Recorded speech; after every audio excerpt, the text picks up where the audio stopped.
따라서 농민기본소득 또는 농어민기본소득을 얘기를 한번 정리해볼게요. 아까 했던 걸 다시 한번 보겠습니다. 아까 했던 거 농어민기본소득의 5개 원칙 아시는 분들은 잘 아시겠지만 한번 더 붙여보면 보세요. 첫 번째, 모든 농어민에게 준다. 그러니까 이건 무슨 얘기인가면 대농만 주거나 소농만 주거나 뭐 중농만 주거나 아니고 거의 대부분의 농민에게 아까 선제치농이라는 이런 것도 있겠지만 농민기본소득 기본원칙자 그런 것도 없고 모든 농민에게 주냐. 근데 가끔 모든 농민이나 모든 농민에게 준다면 왜 부자한테 주냐 이런 얘기를 하시는데 아까 제가 답을 이미 드렸어요. 네. 누구까지 주느냐 누구까지 줄 거냐고 그러면 참 그 판별하기가 어려워요. 그럼 예를 들면 뭐 연간 소득이 1,000만 원까지만 준다. 그럼 1,001만 원인 사람은 얼마나 억울하겠어요. 뭐 황당하죠. 그 선별하는 것도 굉장히 어렵고요. 똑같은 액수를 주더라도 실제로 부자의 퍼센티지는 굉장히 작습니다. 전국에도 그렇고요. 농민 중에서도 부자의 퍼센테이지는 훨씬 적어요. 그거를 준다라는 거는 그 사람한테 30만 원과 다른 사람한테 30만 원은 가치가 다르기 때문에 그렇게 이해하면 좋다. 두 번째 볼게요. 개인에게 준다. 아까 반대말이 뭐였죠? 가구나 경영주한테 주는 게 아니고 개인한테 주는 거니까 농민, 개인, 농어민, 개인에게 하나하나에 다 준다. 쉽게 말하면 여성이나 청년에게도 준다. 이런 얘기가 되겠고요. 정기적이라는 것은 재난지원금처럼 한 번 주고 마는 게 아니다. 그런 뜻이겠죠? 현금의 지원금, 현금의 반대말은 물건입니다. 라면, 연탄 이런 게 아니고 현금이나 현금으로 쓸 수 있는 걸 주고 선택을 스스로 할 수 있도록 이렇게 하는 게 기본 원칙이고 마지막 조건 없이는 뭐 이걸 할 테니까 저걸 해라 돈 줄 테니까 이걸 해라 이런 조건을 달지 않는 것을 농민기본소득 또는 농어민기본소득의 5대 원칙이라고 할 수가 있습니다. 좀 더 얘기를 풀어나가 보면 말이죠. 농어민기본소득이 전체 기본소득 오늘은 전체 기본소득을 강의하는 내용은 아니지만 오늘은 전체 기본소득과 관계에서는 농어민 기본소득부터 먼저 실시하고 전국민 기본소득을 발전시키자 이런 생각들을 농민 기본소득 부분을 갖고 있고요. 그래서 전국민 기본소득이 실현되면 어떻게 되냐? 전국민 기본소득 실현 이후에도 농어민 기본소득은 다른 형태로 더 존속해야 됩니다. 그러니까 먼저 시작할 때 농어민 기본소득이 시작됐고 전국민 기본소득이 확대돼서 전국민 기본소득이 예를 들면 월 30만 원이면 농어민 기본소득이 20만 원. 이런 식으로 플러스 알파 개념으로 존재한다. 왜 그러냐 하는 것을 좀 이따가 또 말씀드리도록 하고요. 그렇게 우리가 단계를 짜고 있습니다. 네. 여기 나오네 바로 왜 농업이 기본소득인가? 정리해보겠습니다. 첫 번째는 농업이 식량의 기술이자 생명창고이기 때문에 전국민 기본소득이 실현되더라도 농업 농촌이 갖고 있는 공익적 가치라고 볼 수 있겠죠. 2번 아까 말씀드렸고요. 3번은 기후위기 시대에 농업이 큰 가치를 갖고 있다. 많이 공감하실 겁니다. 그래서 실제로 흙이라든가 흙 속에 있는 미생물이라든가 산림이라든가 어업작업도 마찬가지고요. 그걸 잘 보존하고 보존하면서도 어떻게 활용할 것인가 굉장히 중요해진 상황이다. 이렇게 볼 수가 있겠죠. 또 하나는 도시에서 농촌으로 인구 흐름이 창출돼서 도시의 과밀과 청년 실업을 함께 해소할 수 있다. 균형 발전이 가능해지고요. 5번은 이제 나라 자체가 도시 중심의 개발을 하다 보니까 수출주도 경제에서 농업이 희생되고 도시가구 대비 농가수도 비율이 62% 2019년. 그러니까 4번과 5번은 국가 전체의 발전 전략 때문에 농어촌이 말하자면 희생당하는 걸 말합니다. 국가가 먼저 발전하기 위해서 수출주도, 국가가 먼저 발전하기 위해서 도시주도, 도시 수출주도 하다 보니까 농촌과 농어촌은 전부 희생되어 왔던 그런 결과를 어느 정도 똑같은 국민한테 주는 국민기본소득이 있더라도 계속 그렇게만 준다면 격차가 좁혀지지가 않지 않습니까? 따라서 그동안 희생되었던 농어촌에 플러스 알파를 해서 전국민 기본소득 이후에도 농어민 기본소득은 존속하도록 한다. 이게 저희의 구상인데 그렇게 실현될지는 힘에 따라 달라지겠죠. 네. 자, 끝으로 가고 있습니다. 농어민 기본소득의 미래 저희 강의 끝부분인데요. 여기 있는 우리 사우도 목사님하고 같이 이제 여러 사람들과 함께 농민기본소득 전국운동을 하면서 열심히 이제 운동을 한 결과 2021년에 국회에 농민기본소득 법안을 발의했습니다. 법안을 발의한다고 법이 되는 건 아니죠. 발의한 법이 심의를 거치고 법사위를 통과하고 본회의 표결이 거쳐져야 법이 되는데 안타깝게도 되지는 못했습니다. 아직 계류 상태에 있는데 더불어민주당 의원이죠. 허영 의원이 대표 발의를 하고 66명이나 서명을 받았습니다. 저하고 이제 차은우 목사님 참 봐달라고 열심히 돌아다녔고 다른 분들도 같이 끝난 다음에 또 발휘해 주셔서 고맙다고 또 인사도 하고 같이 기념 촬영도 하고 그랬던 기억이 새록새록 납니다. 작년 얘기인데 법안에서 제일 중요한 두 부분만 한번 따왔습니다. 1조 볼게요. 이 법은 농민의 사회적 기본권을 보장하기 위하여 소득 안정을 도모하고 삶의 질을 향상시킴으로써 지속 가능한 발전에 이바지한다. 이렇게 되어 있습니다. 제가 보면 볼수록 너무나 명문장이라서 자꾸 가져옵니다. 농민이나 농어민이 가난해서 어려워서 그게 아니고요. 농어민도 다른 모든 시민과 함께 똑같은 권리를 누리는 게 기본적인 기본권이다 라는 정신으로부터 출발해서 그래서 그 기본권에서는 소득 안정과 사회주의를 유지하는 것이 기본권에 속한다 라는 헌법 정신에 기초해서 설명을 하고 있습니다. 그러니까 농민기본소득이건 농민수당이건 농민한테 농어민한테 시혜를 베푸는 게 절대 아니고 권리를 누리는 것이라는 의식이 굉장히 중요하다는 것을 말씀드릴 수 있겠습니다. 18조가 더 특이한데요. 보통 법에 액수가 나와 있는 경우가 없어요. 법은 보통 액수를 이렇게 합니다. 시행령에 의거한다. 또 시행령은 보통 대통령령입니다. 대통령이 영으로 내릴 때 시행령에 액수가 규정되게 되어 있죠. 근데 과거에도 어떤 국가는 보면 법을 잘 만들어놨는데 법의 내용은 좋아요. 나는 좋은데 나중에 시행령이나 시행규칙이 만들어질 때 엉뚱하게 만들어지는 경우를 많이 봐서 우리가 일부러 여기 법에 액수를 넣었습니다. 농민기본소득은 매월 30만 원 이상으로 한다. 아주 독특한 법안인데요. 이게 저희의 아주 깊은 뜻이 담겨 있습니다. 30만 원 이하라는 건 만발이 이게 주는 농민기본소득 안 그랬어. 주로 당장은 그거와 이하로 시작해도 우리 이걸 목표로 계속 싸울 거야. 이런 어떤 우리의 의지가 담겨 있다. 이렇게 보시면 되겠습니다. 그래서 독특한 법안인데 통과되지 못하고 있다. 그러니까 이게 법안이 통과된다면 어떤 미래가 그려질까 하는 얘기를 좀 해드리면서 뒤이응당 하겠습니다. 농민기본소득 얘기하면 월 30만 원이니까 월 30만 원이면 우리 집에 농민이 2명이면 월 60만 원. 우리 집에 농민이 3명이면 월 90만 원. 굉장히 의미 있는 돈이죠. 네. 큰 돈은 아닌데 의미 있는 돈. 제가 이제 농민기본소득 운동하면서 많은 농민들하고 얘기하고 있는데요. 농민기본소득 월 30만 원 받으면 집에 농민이 몇 명입니까? 2명. 그럼 받으면 제일 먼저 뭘 하고 싶냐 하니까 그분이 다 지금 기억나요. 비닐하우스를 그만하고 싶다. 비닐하우스 뭐가 힘들다. 여러 가지 점에서 힘들다. 그리고 기후위기 시대에 참 에너지도 많이 빼면서 전기 쓰면서 난로 빼면서 마음도 좀 그렇고 일도 너무 고되고 그래서 비닐하우스 접고 친환경 농업을 하고 싶다. 그리고 두 번째는 겨울철에 하던 아르바이트도 안 해도 될 것 같다. 네, 농업 외의 활동 이런 얘기를 하다 보니까 생활이 바뀌는 거죠. 이게 큰 액수는 아닌데 어떤 밑바탕, 그러니까 쿠션을 만들어주는 것도 밑바탕을 만들어주니까 거기서 선택할 수 있는 폭이 넓어지게 되는 거죠. 네, 그리고 약탈적 농업도 덜 해도 되고 이런 얘기들 많이 하시더라고요. 근데 월 30만 원 얘기하면 이제 주로 이제 저희가 이제 사원도 목사님하고 이 농림부에 아주 높으신 분도 막 만나보고 그랬어요. 직접 만나서 막 답변도 주고. 근데 무슨 돈 갖고 하려고 그러냐고. 농림부 관리가 왜 우리한테 무슨 돈 갖고 하려고 왜 우리한테 물어? 우리가 묻고 싶은 건데 우리한테 물어요. 무슨 돈 갖고 하냐. 그래서 우리가 이렇게 대답해요. 국가 예산의 5%를 농식품부 예산으로 편성하시오. 그랬더니 뭐라 그랬냐면 그럼 다른 부서 예산을 뺏겠다는 거 아니에요? 그러면 산업자원부 장관이 그런 말을 하는 건데 농림부 예산은 그렇게 말하면 안 되지. 농림부는 그래요? 내가 열심히 노력해서 5%까지 싸워보겠어! 이래야 되는 거 아닌가요? 이거 참 어이가 없었어요. 누구들이 얘기를 안 하길래 내가 5%를 왜 5%를 올려야 되냐? 농가인구수를 조사해봤더니 230만 명이고 이거를 월 30만 원 하면 230만 곱하기 월 30 곱하기 12 하게 되면 예산이 나오죠. 8조가 됩니다. 8조. 2022년 예산이 이미 시행 중에 있는데요. 농식품부 예산이 16조 8천억 원입니다.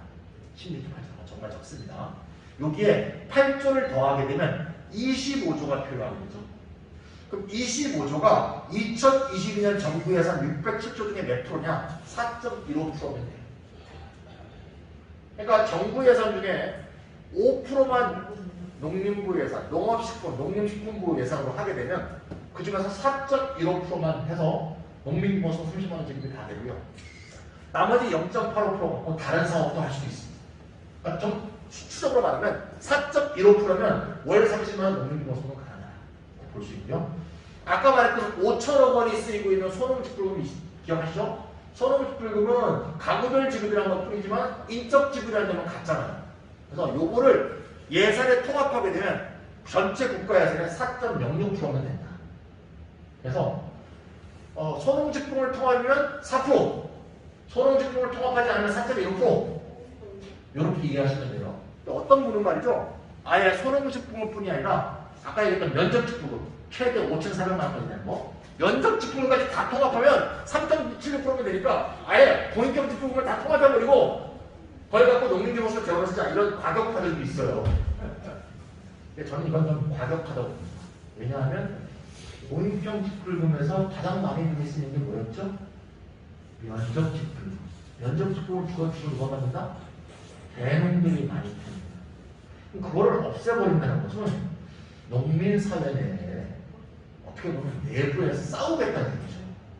저는 그런 건 옳지 않다고 봐요. 오히려 재벌이나 도시에 몰리는 것과 함께 싸워서 농민과 농민이 함께 단결해서 이 난국을 타개해야 합니다. 그래서 저는 대농에게 주로 많이 혜택을 주어주던 면적직불금 그냥 주고요. 네. 그리고 소농직불금만 통합을 해서 농민기본소득을 편성하는 게 서로 함께 공존하고 함께 단결하는 좋은 방식이다 라는 개인적 견해를 갖고 있습니다. 무슨 말씀인지 이해하실 것 같고요. 근데 이렇게 얘기해도 아까 그 농민부 사람이 맞네. 많이 그렇지 이게 4% 5%가 쉽겠어? 이렇게 생각하실 수가 있어요. 왜? 지금 농식품부 예산이 몇 프로 된지 혹시 아십니까? 그거라고 묻겠어요. 3.9%. 틀리셨어요. 별로부터 얘기해볼게요. 일부러 틀리신 거죠? 네. 2.8%입니다. 2.8%. 이건 제가 며칠 전에도 자랑을 했는데요. 이 파란색이 이명박 정부, 빨간색 무슨 정부? 박근혜 정부, 노란색이 지금 문재인 정부 5년의 국가 예산과 농식품부 예산입니다. 이 15년 동안 국가 예산과 농식품부 예산의 이 변동을 표현하는 이 표를 누가 만든 거냐? 제가 만들었습니다. 잘했다. 저는 농업경제학자도 아니고요. 농민운동 가담한 지 겨우 3년차 뉴비예요. 이거 농민부가 만들어야 되는 거나 농업경제학자니 농촌경제학자니 하는 사람들이 이거 만들어야 되는 거 아니에요? 왜 내가 만들어서 이거 며칠을 샜어요 이거 하려고. 그래서 어떻게 짜는 게 제일 좋을까 이거 찍어야 되는데. 나중에 자료 올려드릴게요. 네네네. 아니 바로 찍어야 돼. 이유가 있는데. 네네네. 어쨌건 제가 설명드릴게요. 맨 위에 있는 국가예산 증가율이에요. 국가예산이 지금 607조잖아요 올해. 국가예산이 매년 늡니다. 8.5% 늘고 10.6%, 2.9% 이렇게 늘립니다. 그러면 밑에 농식품부 예산 증가율은 어떻게 되어 있어요? 국가예산 증가율보다 모자라죠. 보이세요?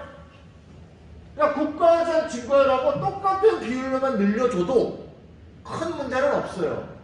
근데 국가예산 증가율에 비해서 농식품 예산 증가율이 못 따라가도 한참 못 따라가요. 이건 한번 보세요.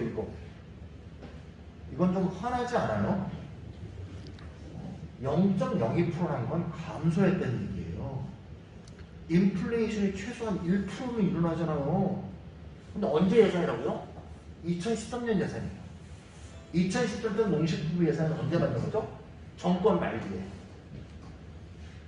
정권 말기에는 농민은 신경도 안 쓰는 거예요. 야, 너무하잖아. 박근혜 정부는 어땠을까요? 박근혜 정부가 실제로 2017년, 박근혜 정부 아니죠. 문재인 정부가. 박근혜 정부는 2017년 중간에 쫓겨났습니다. 그러고 나서 2017년 말에 문재인 정부가 농업 예산 짰잖아요. 몇 프로 올렸어요? 이러시면 안 돼요. 그래서 우리가 막 그러고 나서 그 다음에 좀 나아질 것 같아. 그 다음도 이래. 그래서 그때 농민운동이 2020년 이때 농민수당운동도 벌어지고 저희 농민기본소득운동도 벌어지고 해서 막 했더니 좀 나아졌어. 아우성을 쳐야 돼. 아우성. 그래서 해서 그래도 해서 끝났어요 이게. 근데 저는 이걸 보면 진짜 화나요. 이거. 그래서 진짜 열받네. 네, 진짜 그래요. 국가에서는 이렇게 늘고 있는데 농식부에서는 얘는 뛰어가고 있는데 얘는 비어가고 있으니까 그럼 어떻게 했어요? 국가 예산 전체 중에 차지하는 농식품부 예산 비율이 떨어지겠죠. 그게 세 번째 칸이에요. 국가 예산 전체 중에 농식부 예산이 몇 프로였냐? 이명박 정부 1년차 때 5.4%였어요. 네. 4.8%는 뭐냐? 이때는 여기서부터 요때까지 2013년까지는 농수산식품이었어요. 농과 수산식품이 다 들어있었어요. 그때 5.3%. 제가 수산만 빼고 한번 계산해봤어요. 그때 4.8%였어요. 여기서도 0.60 빼면 수산 뺀 것이 돼요. 0.60 빼면. 여기 3.9였죠. 수산을 빼면. 여기서부터는 수산이 해양수산부로 빠져나갔어요. 여기서부터는 농식품만의 예산이요. 3.8, 이때 봐도 괜찮아요. 3.8, 3.7, 3.7, 3.6, 3.4, 3.1, 3.1, 3이 깨지고 2.8로 이 정부 올해 끝납니다. 그래서 제가 다시 얘기했는데, 야, 너희 4.15%란 건 딴 부서 예산 뺏어가겠다는 거야? 그게 아니고 니들이 뺏어왔잖아 지금. 우리는 이때로 돌아가자는 건 또 아니에요. 한 이때쯤으로 돌아가자는 거야. 이때쯤 0.6 빼면 4.1%거든요. 박근혜 1년차, 이명박 5년차 정도의 비율만 그냥 유지해 가오. 뭐 욕심도 많은 것도 아니야. 근데 이러는데 딴 곳을 뺏어가서 이런다니까. 그건 기본적인 생각이 잘못돼. 그러니까 이 표를 그러니까 널리 알려야 된다. 바이김차리. 네. 그래서 이거를 진짜 농림부, 농식품부 공무원들 교육에 써야 돼. 이렇게 해도 되겠습니까? 네. 그러니까 사실은 정부가 바꿔도 공무원이 안 바뀌면 또 의미가 없어요. 공무원도 바뀌어야 돼요. 네. 자, 이렇게 수치가 보이셨죠? 2.8%입니다. 4.8, 2.8을 떨어졌어요. 15년 만에. 다 보였죠? 네.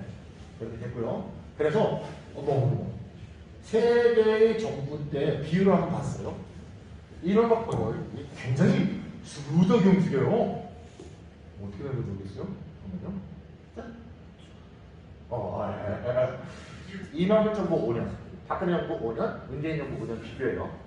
네, 그러면 이명박 정부는 6.69% 국가예산, 박근혜 정부가 4.24%, 문재인 정부 8.7%. 문재인 정부 때 국가예산이 굉장히 많이 는 것처럼 하지만 이명박 정부 때도 많이 늘었어요. 그러니까 저희가 공정하게 봐야 돼요.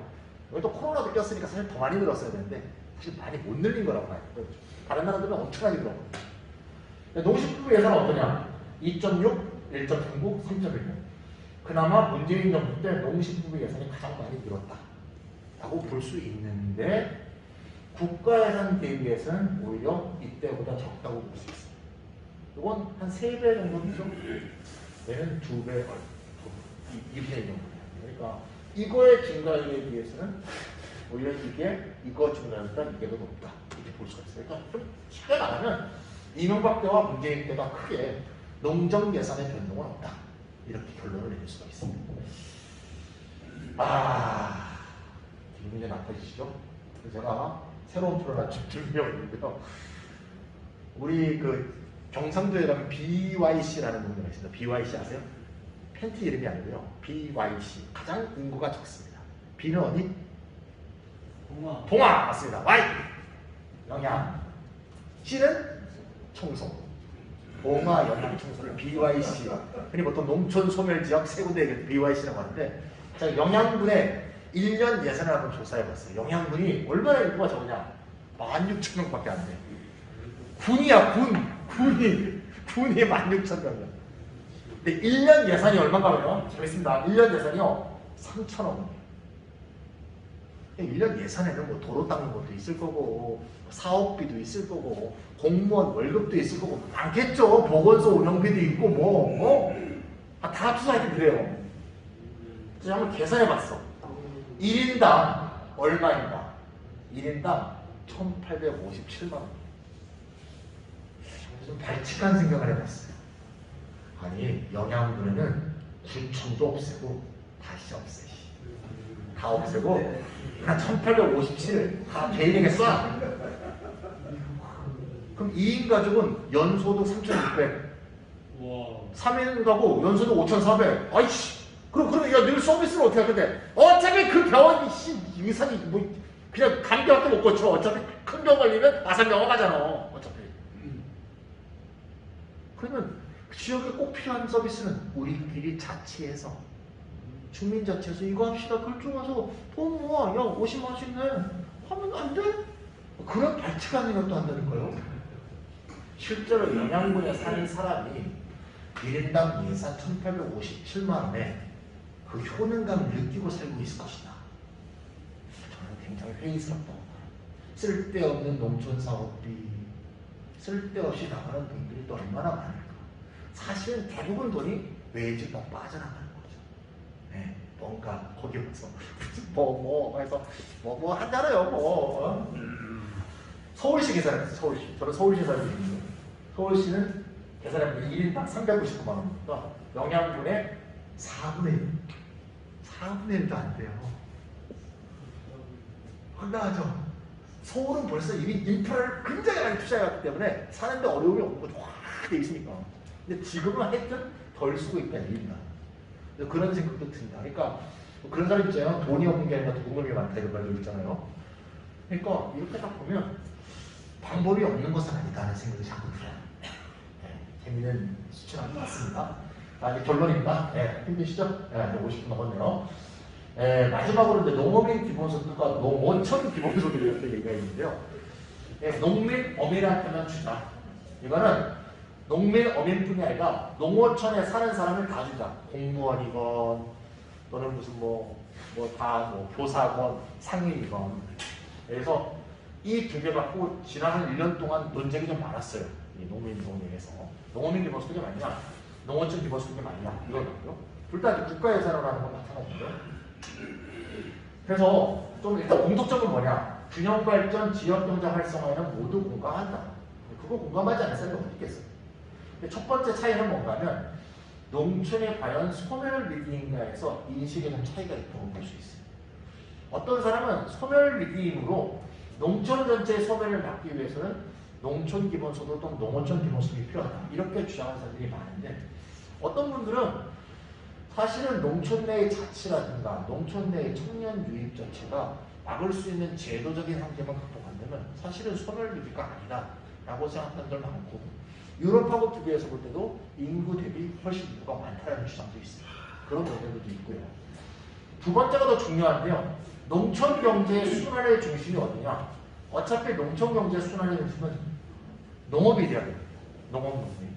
그래서 농업 농민이 기본적으로 거기서 경제 순환이 이루어져야 그 배후지인 농촌 경제가 같이 활성화되는 거지. 농촌 전체에 현금을 투하했다고 해서 농업이 죽어가는데 농촌 전체가 살아난다고 보는 것은 좀 잘못된 생각이 아니냐 하는 생각을 저는 개인적으로 갖고 있고요. 또 하나 문제는 뭔가 하면 농어촌 기본소득이 어려움이 있는 게 농촌이 어디까지가 농촌인가가 다 달라요.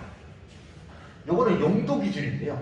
용도 기준에서는 도시 인구와 비도시 인구가 나누는데 비도시 인구이 425만이라고 내무부 자료, 내무부가 아니죠 지금은 행정자치부 자료에 나와 있습니다. 농촌 인구는 농촌과 이건 행정구역 기준입니다. 행정구역으로 농촌과 도시 인구로 있는데 농촌 인구는 460만.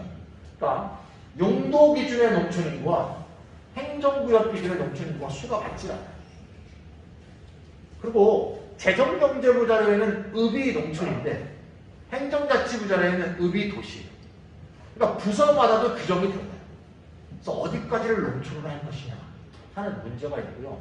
사실 농어민은 사실 구별하기 어렵다고 하는 사람들이 있는데 사실 구별하기 별로 어렵지 않아요. 농어민은 농업에 종사하는 어업에 종사하는 사람이잖아요. 근데 농촌은 기준이 애매하게 되면 오히려 큰 갈등이 일어날 수도 있어요. 어떤 농촌은 도시와 진비없는 것이 있을 수도 있고. 그래서 그리고 보통 저 같은 도시 사람한테 농촌이 어떤 곳이야? 이렇게 하면 보통 농사 짓는 곳이지 그래요. 농촌 그러면 보통 농민을 떠올리거든요. 근데 이걸 주장하시는 분들의 생각이 그렇지 않죠. 농민뿐이 아니라 다른 상인들이나 공무원 다 줘야 된다 이런 생각이 들어요. 그런 문제가 많았고 또 농민 기본소득을 반대하는 분들은 가짜 농민들이 생길 수 있다 이런 반론을 많이 했어요. 저는 가짜 농민이 생길 수 있는 가능성보다 가짜 농촌 주민이 생길 가능성이 더 높다고 봅니다. 가짜 농민은요 쉽게 찾아낼 수가 있어요. 어떻게? 우리가 농민기본소득을 농민기본소득위원회 같은 걸 만들어서 농촌 자치를 활성화시킬 수 있는 계기로 하려고 하거든요. 그러니까 우리 동네에서 누가 농사짓는지 누가 농사 안 짓는지 이게 민주적으로만 구성된 자치구라면 쉽게 알아낼 수가 있어요. 근데 농촌 주민이 위장전입해서 주민등록만 옮겨놓은 건 알아낼 수가 없어요. 주민등록이 거기 돼 있는데 농촌 주민인데 그 문제는 어떻게 할 것인가? 왜냐하면 농촌이 누가 있는지 어떻게 알아요? 그러니까 농사 짓지 않는 곳이죠. 이 문제가 나는 오히려 심각하다 이런 식이요. 6번이 가장 중요한데요. 농어촌 기본소득의 구상으로 보면 연간 100만 원 정도 얘기가 되고 있어요. 농어촌에 살고 있는 1000만 명을 대상으로 연간 100만 원. 연간 100만 원이면 월 얼마죠? 월 8만 원. 그 정도로 과연 균형 발전, 지역 경제 활성화, 도시 탈출과 농촌으로 유인 이걸 가능할 만한 충분한 유인 동기가 될까 하는 좀 의심스러워요. 아까 저희가 왜 월 30이라고 얘기했냐면 월 30은 유의미한 액수라고 보거든요. 청년들이 도시에서 지치고 그랬을 때 나도 귀농해서 농사 한번 지어보자. 땅은 없지만 빌려서 지어보자. 농민기본소득도 준다더라. 이렇게 할 수 있을 만한 충분한 유인 동기가 되는데 도시에서 사는 것보다 농촌에 왔다고 월 8만 원을 더 준다. 그렇다고 일부러 농촌에 온다. 농사도 아니고. 저는 그런 면에서 의미 있는 액수가 돼야지 농어민 기본소득은 농어촌 기본소득은 소기의 목적을 달성할 수 있다고 보거든요. 그러면 의미 있는 액수가 되려면 많은 사람한테 하려면 예산이 많이 필요해지죠. 아까 230만 농민한테 준다면 월 30만 원일 때 8조면 되거든요. 1000만 명 농어촌 주민한테 주려면 월 30만 원이면 그거의 4배가 되거든요. 그러니까 35조가 돼요. 그러니까 시행이 안 된다는 거예요. 그러니까 할 수 없이 35조 쓸 수 없으니까 월 8만 원 더 깎아서 지금 농어촌 기본소득 구상이 지금 막 진행이 되고 있거든요.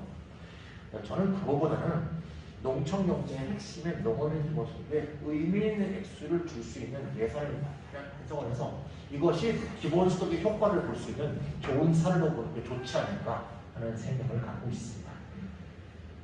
네, 농민 기본소득이 이루어진 세상은 뭐 이런 세상이 되겠죠. 소득 안정이 되면서 농업 전환이 되고 현금이 생기게 되면 현금이 이전보다 많아지겠죠. 다양한 사회적 경제를 실험할 수 있는 여지가 생깁니다.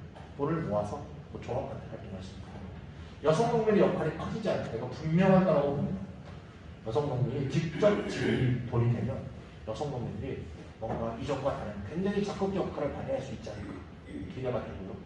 네 번째 아까 얘기했던 농민기본소득위원회 같은 걸 만들어서 농촌 내가 사실 농촌에 지금 사실 뭐 공동체라고 볼 수 있는 것은 사실 교회는 사실 거의 다 붕괴되어 있는 상황인데 이런 걸 새로이 만들 수 있는 기회가 되지 않을까. 지역화폐로 지급되는 지역경제 활성화도 이룰 수 있고 6번도 아시겠죠? 7번도 아시겠고요.